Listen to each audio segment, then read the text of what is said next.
Hello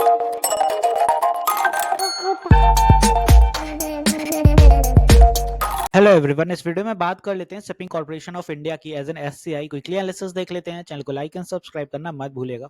तो SCI में finally आज फिर से एक और अपन को अच्छा मूव देखने को मिला है। ओवरऑल स्टॉक में जो बढ़त थी वो काफी रही, but profit booking as it is देखने को मिली।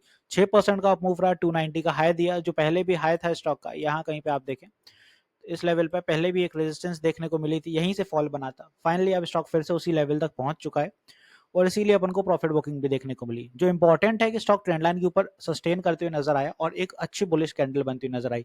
लास्ट टाइम भी सस्टेन करने की कोशिश करी थी, नहीं हुआ था, फेल हो गया था और फिर एक मार्केट में सेल ऑफ क्रिएट हुआ था, जिसके बाद नीचे आ गया था। ट्रेंड लाइन अपनी यहाँ कहीं से बनती है, ये सारे एक रेजिस्टेंस के साथ साथ स्टॉक ऊपर जा रहा था। यही रेजिस्टेंस आज ब्रेक हुई है, तो ब्रेकआउट हुआ या ट्रेंड लाइन का। अब नियर टर्म में क्या कैसा चलेगा ये देखते हैं। नीचे वाली trend line as a support की है ये अपनी। अब यहाँ पे देख लो कि ईएमआई के ऊपर तो ऑलरेडी चल रहा है यहाँ पे और काफी बुलिश है, ऑलरेडी ईएमआई के बहुत ऊपर हैगा। इंपॉर्टेंट है स्टॉक में कि कल के लिए भी पहला टारगेट 291 ही रहने वाला है, क्योंकि स्टॉक के लिए वो आज का हाई है तो डेफिनेटली कल का टारगेट है। इसके बाद स्टॉक के लिए जो इंपॉर्टेंट हर्डल है ऊपर के लिए वो रहेगा 300 का साइकोलॉजिकल लेवल है। यहाँ सेल ऑफ थोड़ा ज्यादा रहेगा, तो इंपॉर्टेंट है अब कि स्टॉक 300 सस्टेन करे और यहाँ एक सपोर्ट क्रिएट करे, क्योंकि 300 पे एक स्ट्रॉन्ग सपोर्ट मतलब एक अच्छी पोजीशन बिल्डअप होगी यहाँ पे और यहाँ से फिर ऊपर के आंकड़े बहुत अच्छे देखने को मिलेंगे। तो नियर टर्म में आप देखें कल के लिए जो अपना पहला टारगेट है यहाँ से 6% की ऊंचाई पे है फिर से, और ये 300 के आसपास रहेगा। इसके बाद नेक्स्ट टारगेट रहेगा अपना 310 का, और 310 के बाद फर्दर जो अपना मूव आएगा वो रहेगा यहाँ से 325 का साइकोलॉजिकल लेवल। तो ये कुछ अपने टारगेट्स हैं नियर टर्म में। स्टॉक अपना जब ऊपर की दिशा पकड़ेगा तो बड़ा हर्डल फिर 325 रहेगा और इसके बाद फिर 337 338 के आसपास यहाँ कहीं हर्डल फेस होगा। ऐसे ऐसे करके 350 यहाँ से। हालांकि आप देखो स्टॉक में काफी टाइम बाद ये ब्रेकआउट हुआ है, फिर से एक फॉल आया था। अब इंपॉर्टेंट है कि स्टॉक तेजी से जो चलता गया उसकी वजह ये है कि India plans new shipping firm to capture revenue from growing trade. हर दिन ये न्यूज में है और अभी से नहीं है, ये पिछले 10 दिन से न्यूज में चल रहा है कि इंडिया की जितनी भी शिपिंग फ्लीट हैगी उसको स्ट्रॉन्ग किया जा रहा है। ठीक है ना, बड़े बड़े फिर से मूव्स आने वाले हैं स्टॉक में, टेंडर्स काफी पास हो रहे हैं। तो यहाँ कहीं अब आप देखोगे एससीआई नियर टर्म में न्यूज में रहेगा और एससीआई में अब डेफिनेटली अपन को तेजी देखने को मिलेगी। तो ये सारे टारगेट अपने रहने वाले हैं ऊपर की दिशा के लिए, जिन्हें आप रेजिस्टेंस भी कह सकते हैं।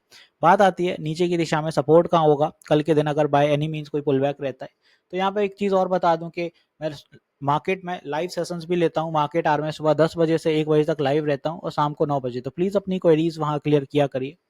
बात आती है सपोर्ट की, तो स्ट्रॉन्ग सपोर्ट बनेगा 275 पे यहाँ कहीं, क्योंकि ये साइकोलॉजिकल लेवल भी बनता है 275 और साथ ही साथ ये ट्रेंड लाइन के ऊपर आता है। तो स्ट्रॉन्ग सपोर्ट यहीं बनेगा, क्योंकि ऑलरेडी 275 से यहाँ भी रिजेक्शन देखने को मिला था अपन को। तो यहाँ से फिर से एक बाउंस अपन को देखने को मिल सकता है अगर यहाँ पे पुलबैक आ रहा है या छोटी मोटी रिटेस्टिंग हो रही है तो। अदरवाइज डेफिनेटली स्टॉक यहाँ पे ऊपर की दिशा निर्धारित करेगा, 300 सस्टेन करेगा, उसके बाद कोई मूव देखने को मिलेंगे। सडनली नहीं रहेंगे, स्लोली रहेंगे, क्योंकि 310 बड़ा हर्डल रहेगा यहाँ कहीं पे।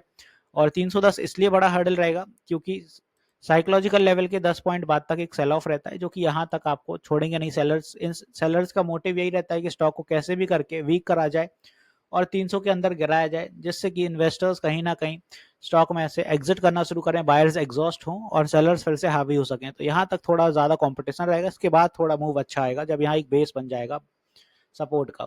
आई होप यहाँ पे एससीआई मैंने अच्छे से क्लियर कर दिया। आरएसआई पे भी देख लेते हैं। आरएसआई आप देखो अभी बुलिश है, थोड़ा और गैप है आरएसआई। हालांकि आरएसआई पे भी मैंने इसमें लास्ट बनाया था, आप देखें इसी रेंज में चल रहा था। आरएसआई में भी एक ऊपर की दिशा में कन्वर्जेंस का चैनल था और यहाँ पे ऊपर की दिशा में निकलता है तो 17 नियर बाय है, ज्यादा दूर नहीं है। इसीलिए बोल रहा हूँ 300 प्लस के टारगेट थोड़े दिखा पाएगा, बड़े मूव अभी नहीं आएंगे। 310 के बाद ही कोई बड़े मूव आएंगे। तो मिलते हैं नेक्स्ट वीडियो में। This is me Shubham Yadav signing off.